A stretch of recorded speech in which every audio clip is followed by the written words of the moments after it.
Hello, Gary Crowley here with DoItYourselfJointPainRelief.com, and this is video 4 of 4 videos for lower back and buttock pain relief. In video 1 we released all these big muscles here on both sides of your hips. Released these muscles at the side of your top of your hips, both sides, and we released these big muscles along the sides of your legs on both sides. In video 2 we released the front of your back, these muscles that are on the front of your back, basically the inside of your pelvis and the sides of your spine. Video 3 we did your hamstrings, both stretching and with a softball. And here in video 4, now we're finally, after we've released all the big bullies that could be causing your low back pain, now we're actually going to work on your lower back muscles. And the way we're going to do that is with the tennis ball. And basically what we're going to do is we're going to release any tissue that's built up on your tailbone, and then we're going to release the muscles right along the edge of your spine, and then we're going to release the muscles a little further out. And we're going to do the old tennis ball press that we've been doing throughout this video series. And again, if you want to see any of these techniques explained in greater detail, my techniques page on my website has little videos on all of them.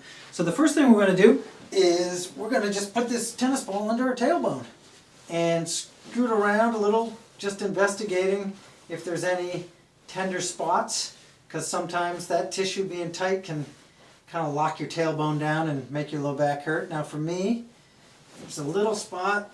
My tailbone's not too bad, but the right side of my tailbone, about halfway down, there's a tender spot. And I'm just going to do the tennis ball press where I make that tissue kind of move under the ball. There it goes. So just let go right there. Just by having that ball in one place and making that tissue function or move underneath it, and my brain let it go. Now some of you on your tailbone, it's really tight.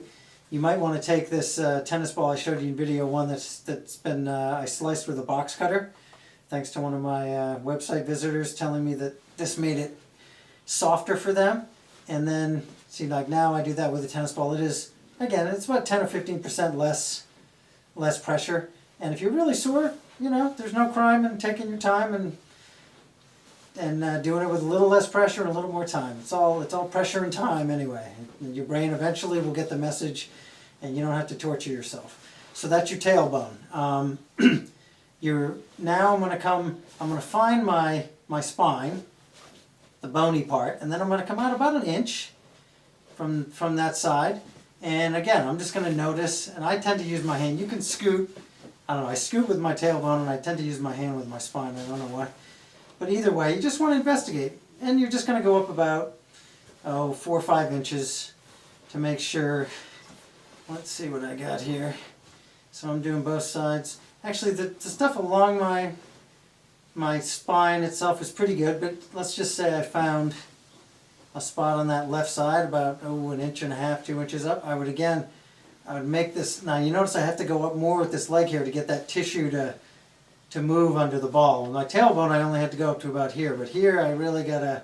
And you can cheat. You can grab that leg and move it with your arms. It doesn't matter as long as that tissue under the ball is being forced to move.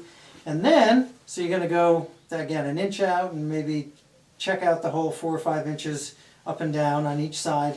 And then you're going to come about 2 to 3 inches out. And mostly we want to get this quadratus lumborum muscle that most people consider their low back muscle. Now for me, right above, there's a good spot, right above my hip bone, again, about 3 inches out from my spine, there's a good spot for me. And I don't know what I've been doing, but I've been doing something to get that tight. And you see, you kind of just got to play around a little bit because, I don't know, for some reason when I straighten my leg and I think it puts a little more, makes that muscle work a little harder, suddenly that tissue lets go. There it goes. And then I'm just going to check and make sure, well, and now in about 1/2 inch was a little tight. And for some reason straightening my leg, I think it adds a little more, that muscle has to work harder. So that helps it release, and that's pretty good. And then you're going to do the other side, because we always do both sides, because you never know where the real cause is sometimes with these bodies. Yeah, and that right side's pretty good. So, so basically we did our tailbone, checked the whole thing out. We did along the spine, checked both sides out, and then we did out from the spine a little bit. For me, I was pretty tight there. And but a little focus with some body weight and moving my leg, and that worked. And again, if it's really too tender, slice up a tennis ball, and it takes a little of the edge off. But that is video 4 of 4 for lower back and buttock pain relief. And now again, you want to assess how much step 4 helped. And because now we're at the very end, now you want to think back, okay, step 1, when we were doing all this stuff, was there, or all this stuff and this stuff and this stuff, is there anything I really want to go back to and check out? Because you may find after doing all this other stuff, now this just lets go. Video 2, was there anything on the insides of this pelvis or along the front of my spine that I wanted to go check out again? Video 3, were those hamstrings, was there a spot or two in that hamstring that just was a little stubborn? Now that you release this other stuff, it might let go. And then video 4, is there stuff I still want to do there? And then just assess how much it worked overall and how much you got to go back and do, because most of the time, 95% of the time, unless you have a ruptured disc where the disc is ripped open, or you have a bone spur, you have some other thing, 95% of the time you can fix yourself. So that's why I do this, because there's literally millions of people out there in pain that don't need to be, and if someone just shows them what to do, a lot of times they can be out of pain.